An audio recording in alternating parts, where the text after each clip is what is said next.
নমস্কার বন্ধুরা, আশা করি আপনারা সকলে ভালো আছেন। কাকলি কিচেনে সকলকে স্বাগত। আজকে বানিয়েছি শুধু গুঁড়ো দুধ দিয়ে দারুণ একটা সন্দেশের রেসিপি। বানানো খুবই সোজা, একদম কম সময় তৈরি হয়ে যায়। তাহলে চলুন কিভাবে বানিয়েছি দেখা যাক। তো কড়াই বসিয়েছি, আমি এখন দিয়ে দিচ্ছি এর মধ্যে 1 কাপ জল। 1 কাপ জল দিয়ে দিয়েছি, এখন দিচ্ছি 1 কাপ গুঁড়ো দুধ।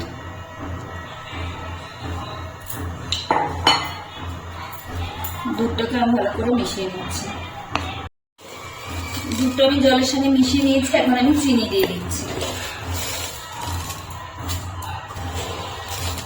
আমি 3 চামচ চিনি দিলাম। মিষ্টিটা আপনারা আপনাদের পছন্দ অনুযায়ী দেবেন। না গুঁড়ো দুধটা এমনিতেই মিষ্টি, সেজন্য আমি খুব বেশি মিষ্টি দিলাম না।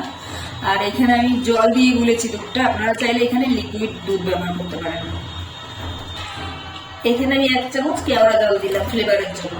আপনারা এখানে এলাচের গুঁড়ো কিংবা গোলাপ জল পছন্দ অনুযায়ী ফ্লেভার দিতে পারেন। এখন দুধটাকে আমি ভালো করে ঘন করে জাল করে নেব। 2-3 মিনিট আমি জাল করেছি, কতটা ঘন হয়ে গেছে, খুব বেশি সময় লাগে না, 5-6 মিনিটেই হয়ে যাবে। এটা আমি খুন্তিটাকে পাল্টে নিয়েছি, কারণ এটা দিয়ে আমার স্টিলের খুঁটি দিয়ে চালিয়ে কাটতে সুবিধা হচ্ছে। আরও আমি কিছুক্ষণ জাল দিয়ে তারপরে দেখাচ্ছি। এখন আমি সামান্য 1/2 চামচের মতন একটু ঘি দিয়ে দিচ্ছি। ঘি দিয়ে এখন ভালো করে মিশিয়ে নেব।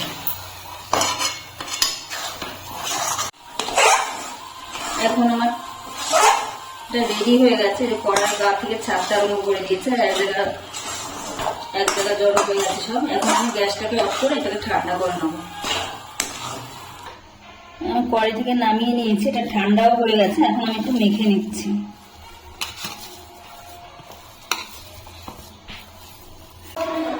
আমি 2 ভাগে ভাগ করে নিয়েছি, একটা ভাগ সাইডে রেখে দিচ্ছি, আর একটা ভাগে আমি এখানে ড্রাই ফ্রুট নিয়েছি। এখানে খেজুর আমি ছোট ছোট করে কেটে দিয়েছি, আর সব রকম বাদাম আছে, কাজু, পেস্তা, আলমন্ড, সব রকম বাদাম দিয়ে আমি এটা দিয়ে দিচ্ছি। আপনারা ড্রাই ফ্রুট আপনাদের পছন্দ অনুযায়ী নিতে পারেন। আমার কাছে এগুলো ছিল, এগুলো দিয়ে আমি মেখে নিচ্ছি। এখানে আমি ড্রাই ফ্রুট দিয়ে একটু লম্বা করে রেখে দিয়েছি, আর এখানে একটু দিয়ে নিয়েছি।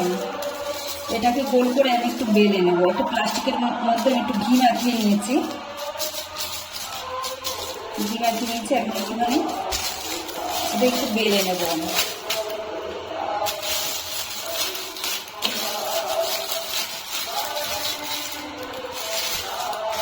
আমি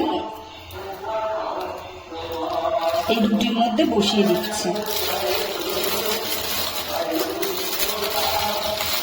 বসিয়ে আমি রোল করে নিচ্ছি।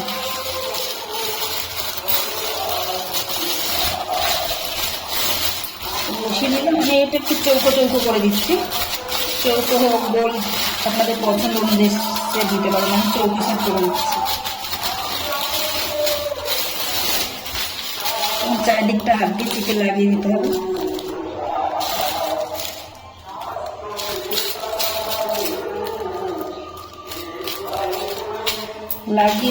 চারিদিকটা আমি লাগিয়ে দিয়েছি। এখন এই প্লাস্টিকটা মুড়ে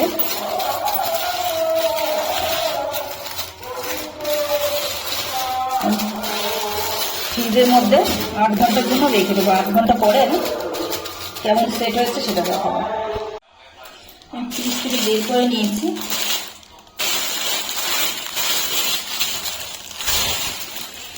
সেট হয়ে গেছে, এখন আমি এটাকে পিস পিস করে কেটে নেব।